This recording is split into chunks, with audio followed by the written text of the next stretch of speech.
I once worked as a direct care aide for a 65-year-old woman with a developmental disability. Her daughter, who was in her 40s, worked overnights, and she needed a caretaker with medical experience to watch her overnight. When I say I once worked for them, I mean I literally worked once, just this night. And you're about to hear why I never went back. The 65-year-old woman's name was Giselle.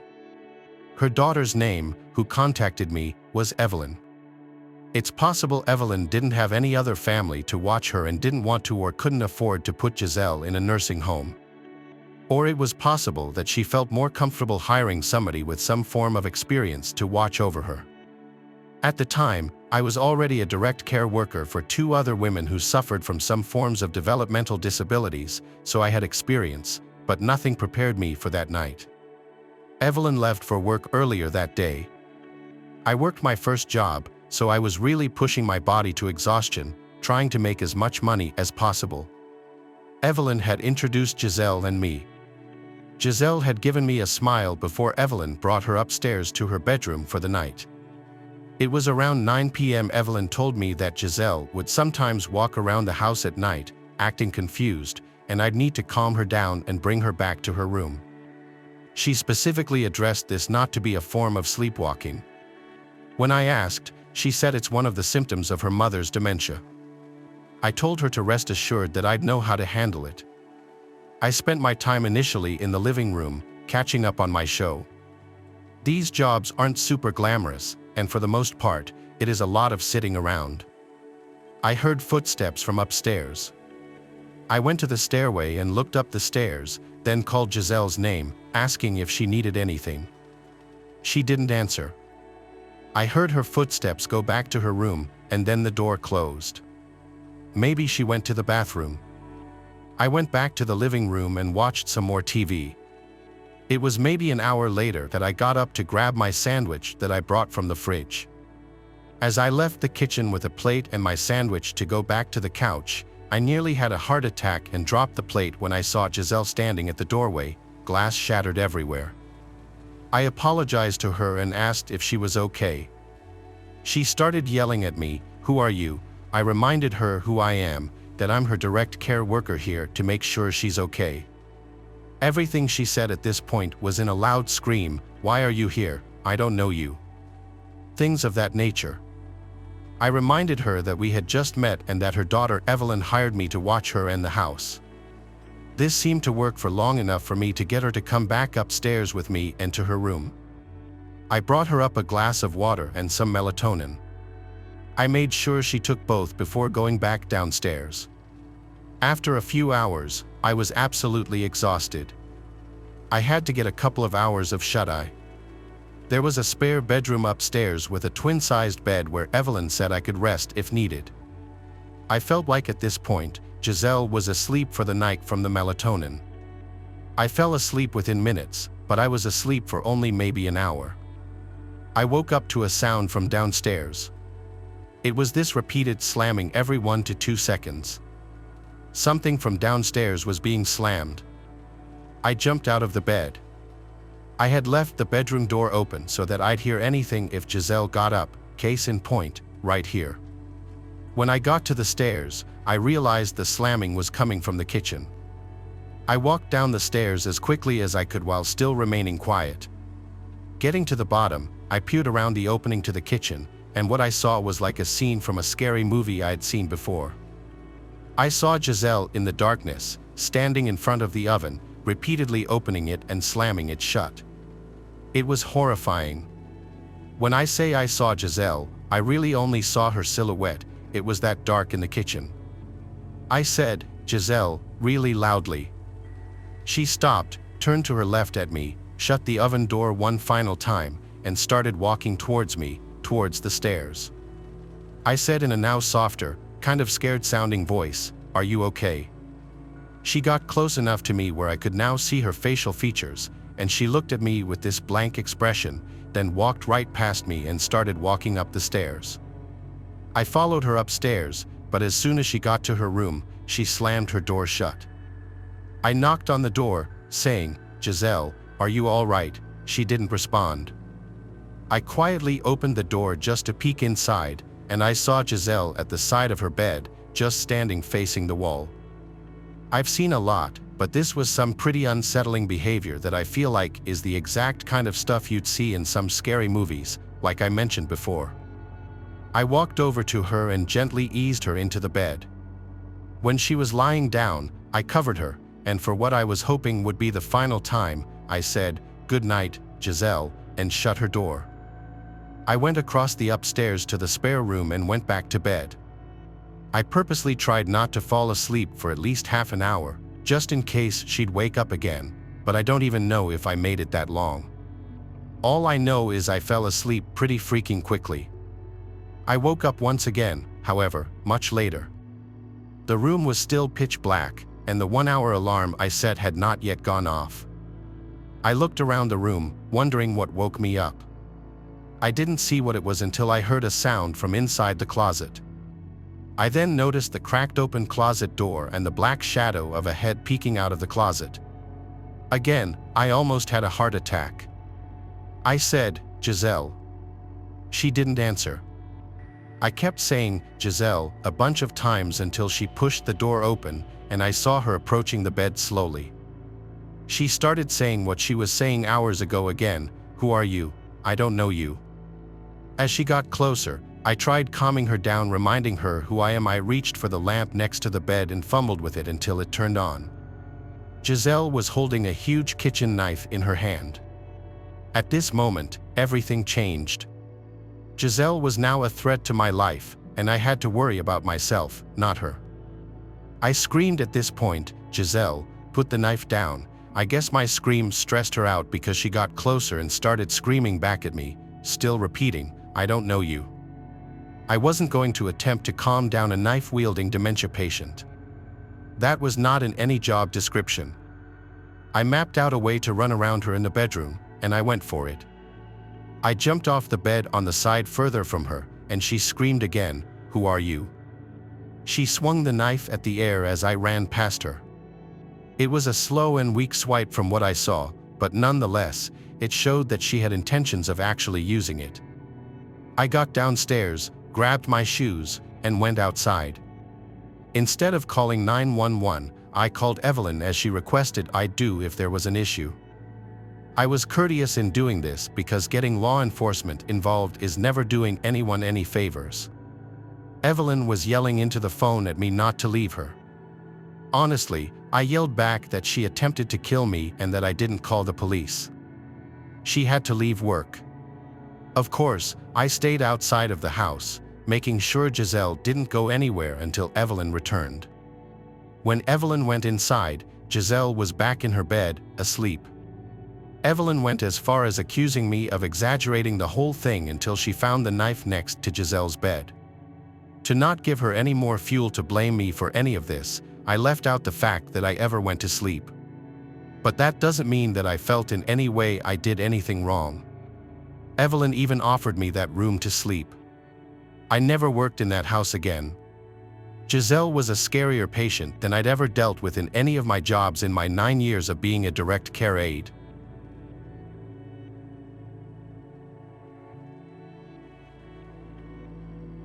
The call came in around noon. Nothing out of the ordinary, just a disturbance at an old house on the edge of town. My first day on the force, and I was itching to prove myself. The dispatcher said it sounded like a simple domestic dispute, some old man screaming at his neighbors maybe. They gave me the address and I was off. The house was a relic from another era, sagging under the weight of neglect. The yard was a jungle of overgrown weeds and the porch sagged like a broken limb. As I approached, I noticed the windows were grimy, obscured by years of dirt and dust, making it impossible to see inside. I knocked on the door, the sound echoing through the stillness. "Police, anyone home?" I called out. No response. I knocked again, louder this time, and the door creaked open, revealing a dark hallway cluttered with old furniture and stacks of newspapers. "Hello, police." "Police officer, I'm here to help," I announced, stepping inside. The air was thick with the stench of rot and decay. My hand instinctively moved to the grip of my gun as I ventured further. I heard a faint, almost imperceptible shuffling noise coming from the back of the house. "Sir, ma'am, I'm coming in," I said, my voice steady. The shuffling grew louder, accompanied by the unmistakable sound of something being dragged across the floor. I rounded a corner into the kitchen, and the sight that met my eyes stopped me cold. An elderly man was lying on the floor, his body contorted in a way that no living person could manage. His eyes were wide open, staring blankly at the ceiling, and his mouth was twisted in a silent scream. "Jesus," I muttered, rushing to his side. I checked for a pulse but found none. That's when I noticed the blood, a thick dark pool spreading out from under him. I called it in, requesting backup and an ambulance, though I knew it was too late for the latter. As I waited, I decided to check the rest of the house. The shuffling noise continued, growing more distinct and closer. I followed the sound to a door at the end of the hallway. It was slightly ajar, and as I pushed it open, I was hit with a wave of putrid air. The room was dimly lit, the only source of light being a small grimy window. In the center of the room was a large wooden wardrobe. The shuffling was coming from inside. I approached cautiously, my heart pounding in my chest. With one swift motion, I flung the wardrobe doors open, and there, amidst a pile of old clothes and junk, was a young woman, her eyes wild with terror. "Please don't hurt me," she whimpered, recoiling from the light. "It's okay," I said softly, reaching out a hand. "I'm here to help." "What's your name?" "Hillary," she whispered, her voice trembling. "Hillary, can you tell me what happened here?" She shook her head, tears streaming down her face. "He kept us here, wouldn't let us leave." "Who did?" I asked, but she just kept shaking her head, her eyes darting around the room as if expecting him to return at any moment. I helped her out of the wardrobe and guided her towards the front of the house. "Stay here," I said. "Backup is on the way." As I turned to go back inside, she grabbed my arm. "Wait, there's more in the basement." "The basement?" I hadn't even noticed a door to a basement. "Okay, stay put," I said, trying to reassure her. I headed back inside, my senses on high alert. It took me a few minutes, but I finally found the basement door hidden behind a stack of old boxes. The door was heavy, made of thick wood, and it creaked loudly as I pushed it open. The air that wafted up from below was dank and cold, sending a shiver down my spine. I descended the stairs slowly, my flashlight cutting through the darkness. The basement was vast, lined with old shelves and more piles of junk. But in the far corner, I saw something that made my blood run cold, a series of cages, each containing a person. They were emaciated, their eyes hollow and lifeless. Some were unconscious, others moaned softly. I rushed over, my mind racing. "It's okay," I said, trying to sound calm. "I'm here to get you out." As I worked to open the cages, I heard a noise behind me. I turned to see a man standing at the top of the stairs, silhouetted against the light. He was holding something in his hand, something long and sharp. "Who are you?" he demanded, his voice a low growl. "Police," I said, trying to keep my voice steady. "Put the weapon down." He didn't move. Instead, he started down the stairs, his eyes locked on mine. "You shouldn't be here," he said. "Put it down," I commanded, drawing my gun. He paused, his eyes flickering with something like recognition. Then, with a snarl, he lunged at me. The next few moments were a blur of motion and noise. I fired, the shot echoing through the basement. The man fell, the knife clattering to the floor. I stood there, breathing heavily, my hands shaking.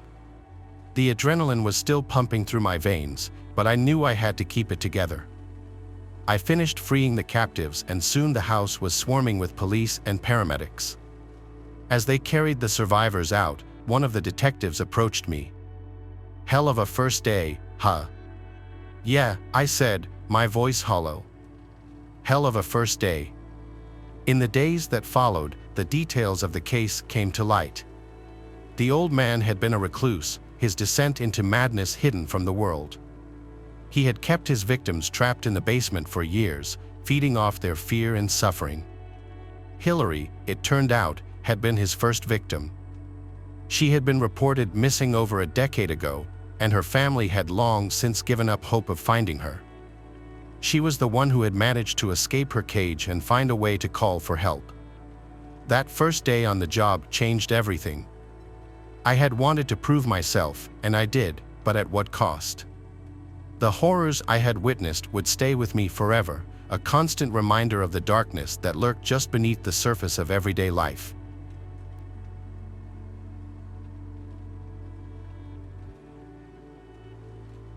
My first day as a plumber started like any other. A call came in from an older woman in a creaky old house on the edge of town, reporting severe leaks in her kitchen. I was eager to make a good impression and maybe score a repeat customer. I had no idea what I was in for. When I arrived, the house was shrouded in an unsettling stillness. The lady, Mrs. Beatrix, was a frail, wary woman with sharp eyes that seemed to pierce right through me. She led me back in 2004. I was a broke teenager, so my mom made me get a job at our local McDonald's. It was nothing special. It was my very first day working at McDonald's. I was so nervous but excited to start my new job. I got the breakfast shift and had to be there to start prepping at 5 a.m. I hardly slept the night before, anxious about making a good impression. I arrived early, introduced myself to the manager, Callista, and she got me set up. I spent the first hour or so watching training videos and filling out paperwork. Callista said I was picking things up quickly and could start helping out up front. Around 7:30 a.m., things started to pick up as we got into the core breakfast rush. I was working the register, taking orders and collecting payments. We had a full restaurant, people eating, people waiting in line. I recognized a few regulars Callista pointed out. About a half hour into my register duty, the front door chimed as a customer walked in. He was a white man, probably early 40s, average height and build, wearing jeans, boots, and a plain black windbreaker. He quietly got into line, keeping his head down. When he got to me, he ordered a sausage McMuffin meal to go and handed me a $10 bill. As I opened the cash drawer to make change, he suddenly pulled out a gun from his coat pocket. I froze in terror and shock. This couldn't be happening, I thought. The man shouted violently for everyone to get down and shut up or he would start shooting. A woman nearby let out a scream, which agitated the man. In a flash, he rapidly fired the gun at her, and the bullet hit her directly in the chest. She collapsed to the floor, the whole scene unfolding in mere seconds. The robber grabbed me by the shirt over the counter and put the hot barrel firmly into my cheek. His eyes were bulging and frenetic, like he was on heavy drugs. He told me to empty the cash register drawer immediately into a bag he threw at me. My hands were quivering so badly I could hardly grasp the money. Meanwhile, the rest of the lobby had erupted into pandemonium, with some people running for the door and others ducking behind tables. Just then, the manager, Callista, came rushing out from the back area. She saw the woman bleeding out on the tiled floor, then the robber pressing the gun to my face. I could see Callista assessing the situation, hesitating for a moment on what to do next. In that pause, the crazed robber suddenly withdrew from me and fired 2 consecutive shots directly at Callista. A piercing temporary deafness filled my ears. Callista's body hit the floor with a sick thud. I looked at the gory wound in her chest in utter disbelief, expecting she might gasp for air or show any splinter of life, but she was already gone. An eerie silence fell over the restaurant.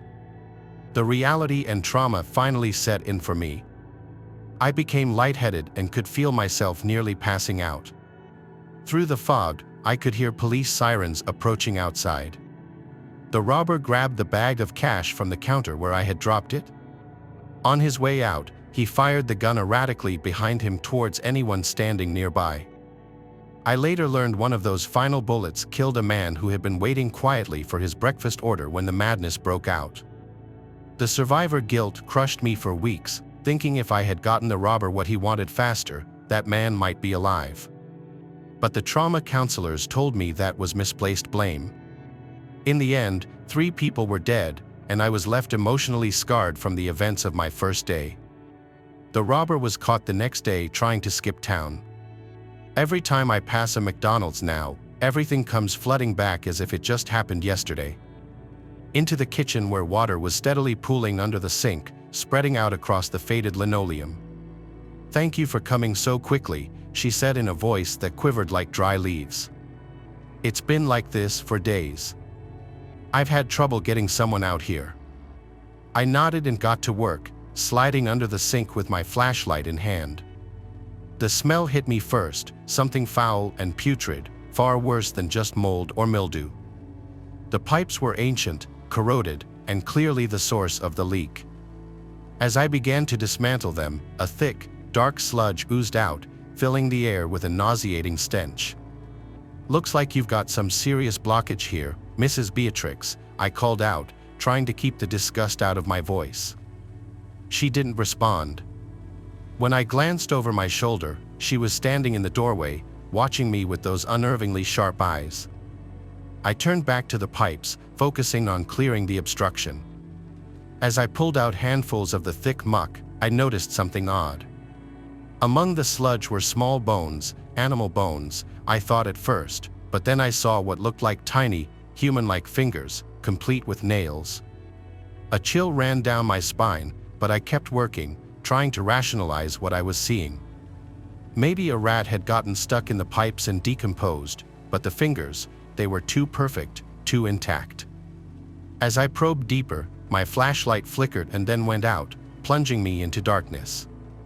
The silence was oppressive, and the smell seemed to grow stronger, almost as if it were pressing down on me.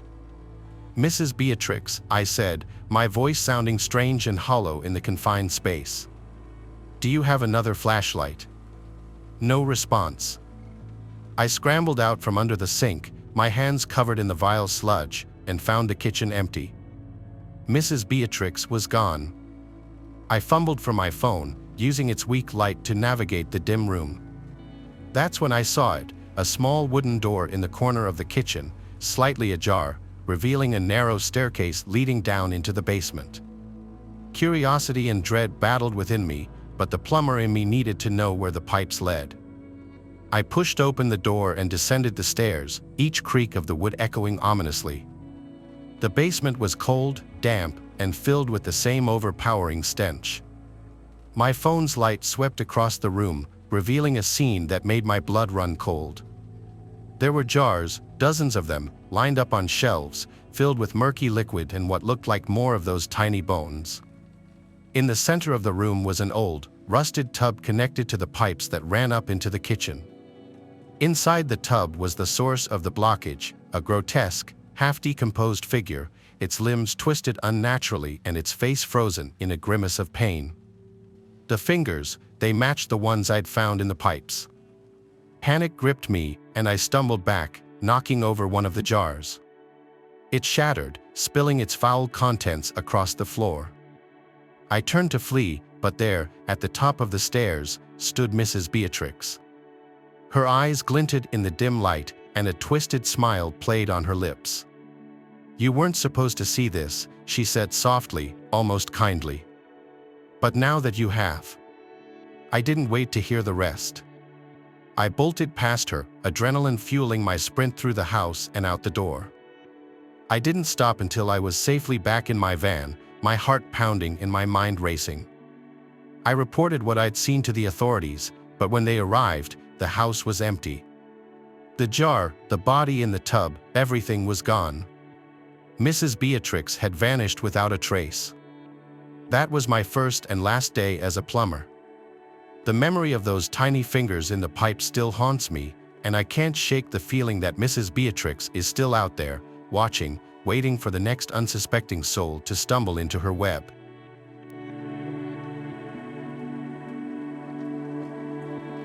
Thanks for watching the video.